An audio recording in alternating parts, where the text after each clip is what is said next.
There can be only one. Today's video is breaking down the strongest characters from each of the major races seen in the Dragon Ball franchise. Who's coming out on top? Let's get right into it.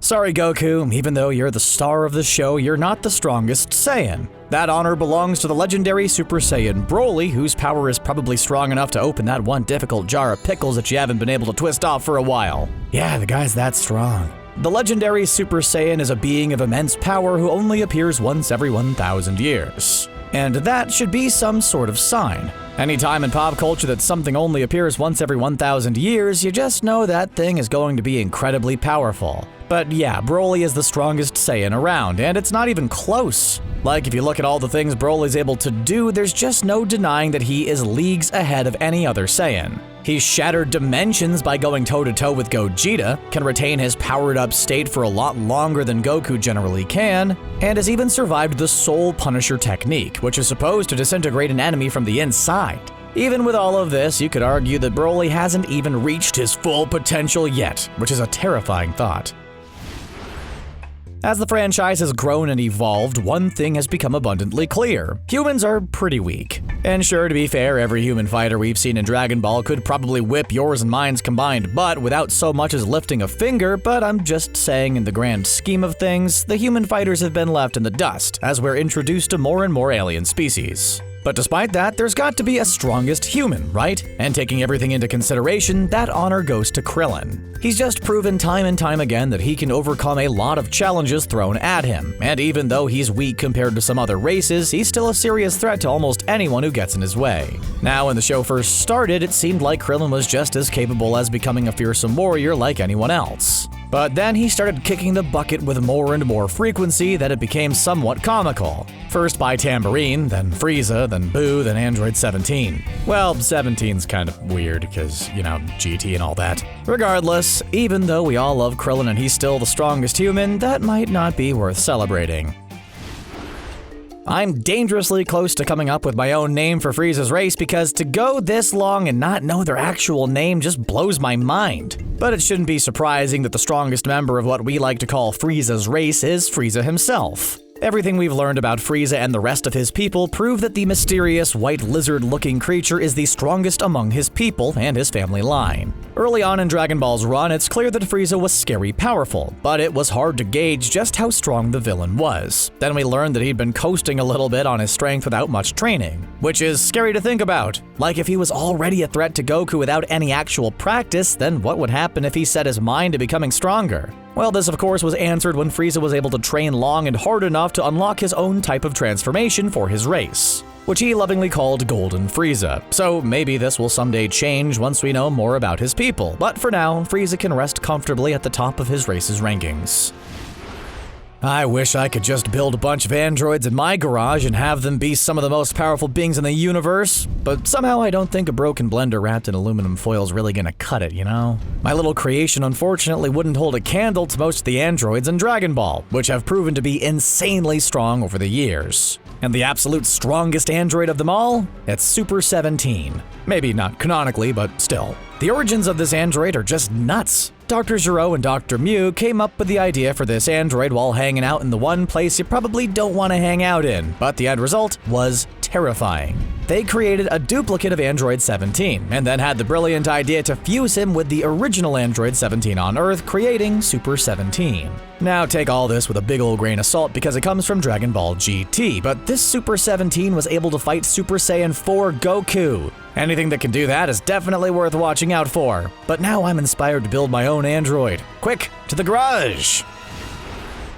Even though his name is Piccolo Jr., I'm just gonna call him Piccolo because that's, well, what we all call him anyway, right? Anyways, Piccolo is the strongest Namekian, and we couldn't be prouder of the big green guy. Who would have thought when Goku punched a hole through King Piccolo's chest that the egg King Piccolo would spit out would grow to become the world's strongest Namekian? Not me. And even though he started off young and cute, he would grow to be the towering and imposing green alien we've all come to love. And sure, I know Piccolo didn't just automatically start off as this super powerful warrior, but it's been a joy watching him train and become stronger over the years due to all the experience he's gone through. Like, Piccolo was always a good fighter, but maybe not the most respected from the people around him, and certainly he wasn't doing anything that made him stronger than any other Namekian. But then everything finally came together in the Frieza saga when he fused with Nail. This huge power-up granted him amazing strength, and he was able to match Frieza's power level, at least for that transformation, which is still a pretty impressive feat. So for that, Piccolo is the strongest Namekian.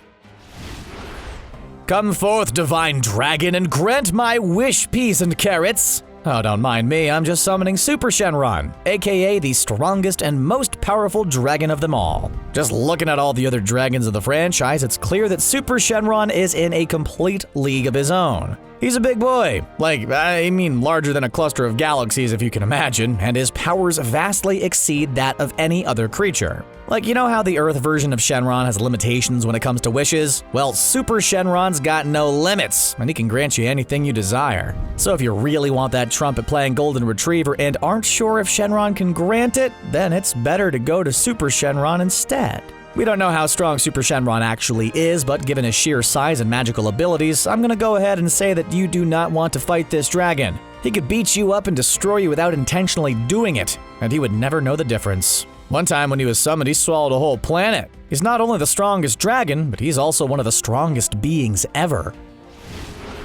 Sure, when you look at the Grand Priest, you don't get scared immediately. He's a short little dude with weird teal skin and bright white hair. He looks more like a rejected Oompa Loompa than a serious being of immense power. But this little guy is actually one of the strongest beings in the entire multiverse. Yeah, that's right. Not just the strongest in a single universe, but in all of the universes, the Grand Priest is a serious contender for Power King, which is the title I just made up. We already know that the Grand Priest is almost all-powerful, but our tiny minds probably couldn't comprehend just how powerful the angel actually is. I'm pretty sure if we were exposed to even the tiniest sliver of Grand Priest's true power, every molecule in our body would be destroyed, recreated, and then destroyed again. Actually, yeah, I take back all the mean things I said about him at the beginning of this. I'm afraid that even though he's an anime character, he's still powerful enough to cross over to our world and take me out. So do I even have to say this? Grand Priest is the most powerful angel of the angel race.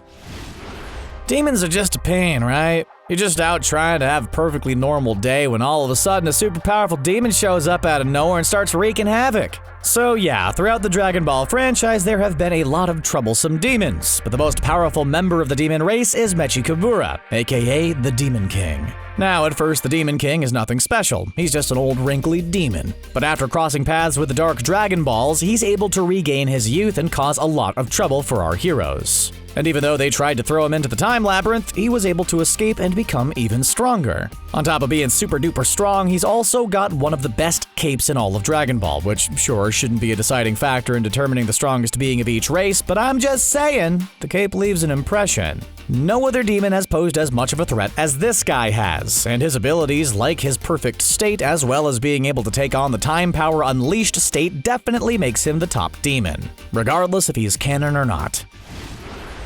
When there's a mortal that even a god of destruction can't defeat, then you should definitely be afraid. That's the case with Jiren, the mysterious protector of Universe 11 who can successfully beat down both Goku and Vegeta at the same time. Not a lot is known about the bug-eyed alien or his race, but after he was introduced in the Tournament of Power arc, it was clear that Jiren was one of the most powerful mortals in the multiverse. Like, we know that he most likely should have been a god of destruction, but he passed on the job, which maybe was a good thing overall? It's hard to say, but from what we've seen of Jiren, we know that he's an honorable fighter who believes in justice. So we should just count ourselves lucky that he falls on more the side of good than evil. If he ever went rogue, the whole multiverse might be in serious trouble. And yes, I know we haven't met any other of Jiren's race officially yet, but Jiren is already one of the strongest mortals in the multiverse, so I'm just making an educated guess that he's probably the strongest of his people.